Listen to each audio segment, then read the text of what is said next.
Here we are, 6 a.m. on this Monday. Hope you had a nice weekend, everyone. I'm Eric Connard. And I'm Netta Irampour. And yeah, let's see what the weather will be like as we start off a new week. Meanwhile, Evan Narani here with that forecast. I can't believe it. The days are coming down to the end of the school year. Yes, for so right. many people. Yes. Wow. We are Yeah. mid-May here. Yes. Longer and longer days on hand. Summer's Earlier almost here. sunrise, later sunset. So yeah, things are shaping up really nicely. And you kind of have to keep in the back of your mind that even with these somewhat chilly starts to the morning, I mean, we're going to start to warm up really nicely as we get through the next couple months. I mean, some people might say not so nicely considering how much warmer we're expected to get. But for now, we're pretty comfortable. Over the weekend, we were cooler than normal in many cases. We saw those clouds stretch all the way to the mountains from last night into now this early morning.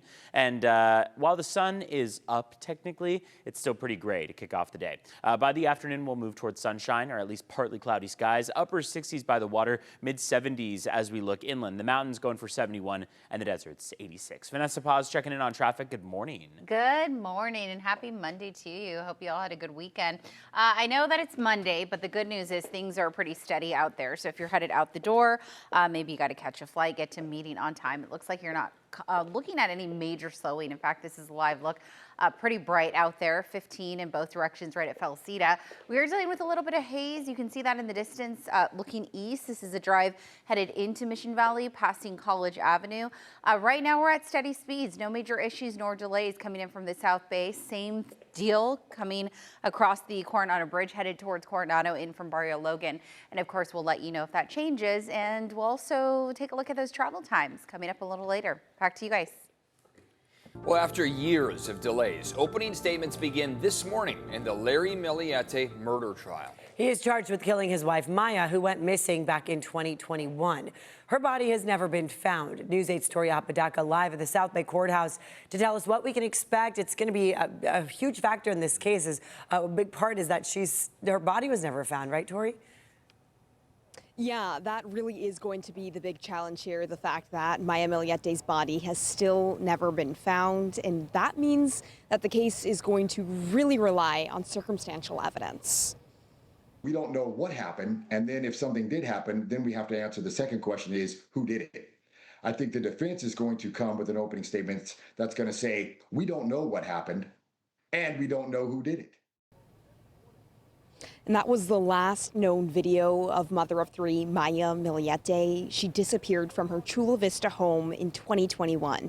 You just heard from criminal and civil attorney unrelated to the case, Brian Watkins, who says without a confirmed cause of death, that's what we'll hear a lot of, what we do versus don't know. Maya's husband, Larry Millete, has been adamant since then that he is innocent, but it will ultimately be up to the jury to decide. 7 women and 5 men. Another criminal defense attorney unrelated to the case explains what will happen before that jury hears opening statements today. So the judge will pre-instruct the jury and he will issue commands that follow the law, such as Mr. Millete is presumed innocent. You have to find proof beyond a reasonable doubt to find him guilty of these charges. And we are expecting to see a pretty packed courtroom with such a high-profile case, but you may remember that the judge ordered that cameras will not be allowed inside. Of course, though, we will be sitting in and bringing you the latest updates with opening statements beginning at 9 this morning. Reporting live in Chula Vista, Tori Apodaca, News 8. And you can watch our coverage of the Millete case with the CBS 8 app on your phone or TV. Stream now for free. And now this just in, the San Diego Sheriff's Office investigating a death in Fallbrook. Here's the video from the scene. This happened just after 8 last night in the 300 block of Woodcrest Lane. Sheriff's deputies say they entered a home and found 2 people with serious injuries. Both were taken to the hospital. 1 person died. The other is expected to survive. Sheriff's deputies say there's no known threat to the community. This morning, we're now learning more about a body found in the South Bay on Friday. The San Diego Medical Examiner's Office says it belongs to missing teen Julian Guerrero. News 8's Chris Groh live in Chula Vista with more on what family and friends are saying about all this. Chris? Yeah, good morning, guys. And look, a lot still left here to this investigation, but unfortunately, we have that news confirmed that one of those bodies that was found just before the weekend, that was indeed teenager Julian Guerrero, who had been missing. In fact, we saw some of his family actually show up to the scene when that body was found with his missing persons poster. Now, we are still waiting on a cause of death, and this is still very much early on in the investigation, but that body was found on Friday at Fenton Pond. He was last seen leaving the family home on Thursday with his bike, but that Fenton Pond, that's near Otay Valley Park. Speaking of neighbors, we did hear from one who was upset with what they feel was a delay in trying to find Julian, trying to find him before this happened. Take a listen. And I said, he has severe autism. Yes, he's 15. His mom is not okay right now. He's been missing for way too many hours. I don't hear anything happening around the area. Nobody did. So it's not only me that's saying that this should have never happened. That was a conversation that happened Friday before it was confirmed by the medical examiner's office that it was indeed Julian that was found. Now, there was a second body that was found at the pond as well, too, but it turns out, according to police, that's unrelated to the case involving Julian. Back to you guys in the studio. All right, thank you very much, Chris, for the update. A public hearing on San Diego Mayor Todd Gloria's revised budget proposal is being held today. This is happening at 6 p.m. at City Council chambers. The mayor's revision partially reverses cuts to libraries and rec centers, as well as fully funds December nights. It also adds funding for youth drop-in centers and the violence prevention program known as No Shots Fired. There are still nearly $12 million in cuts for arts and culture grants. Coming up here at 6:15, San Diego's Police Chief Scott Wall joining us live in the studio to talk about the city budget, staffing, and the latest crime stats. Today, the county is expected to release its recommended budget. A virtual community meeting will be held on May 27th and will be followed by an in-person open house the next day. Then a public hearing will be held at the County Administration Center on June 1st. A revised budget will be released June 12th, and a final budget will be adopted June 23rd. This morning, parking meters on Adams Avenue will be enforced. The meters were installed earlier this year, but will be turned on today. This is according to the Adams Avenue Business Association, which is also reminding people the revenue goes to the city. You will have to pay if you park between 8 a.m. and 8 p.m. An important election deadline to let you know about here. Today is the last day you can register to vote and receive a mail-in ballot for the June 2nd primary. If you miss the deadline, you can still vote through California's same-day voter registration process at county elections offices or in-person voting locations through Election Day.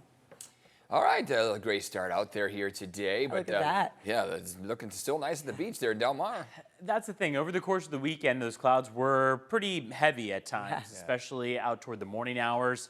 It got breezy, but toward each afternoon, we still shaped up pretty nicely. Conditions were wonderful to spend some time outside if you were cognizant of the wind that was coming. So we hope you enjoyed the weekend. We have a little bit more where that came from today, but it does seem like that warming trend is already going to start to kick in today, with temperatures in the upper 60s out by the coast, low 70s at times, moving toward the mid 70s as we look inland. Now, over the weekend, peak wind gusts were recorded toward our local mountains and deserts, but that doesn't mean that the coastline itself and our inland valleys didn't get breezy either. We got all the way up to 35 miles per hour recorded out at San Diego International Airport. Boulevard got to 48 miles per hour. Cuyamaca Peak 53 miles per hour out there. So it was still breezy, of course, toward our mountains, but even off by the coast, we got breezy nonetheless.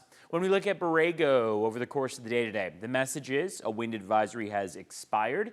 Wind gusts are dying down through the day, but it may take until closer to the afternoon for those winds to completely die down, which is why we're looking at still wind gusts in the teens for the most part, which will be pretty consistent out along the coast as well.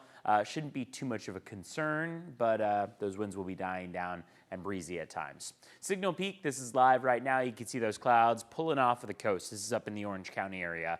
Sunrise was at 5:48. Sunset coming our way at 7:43.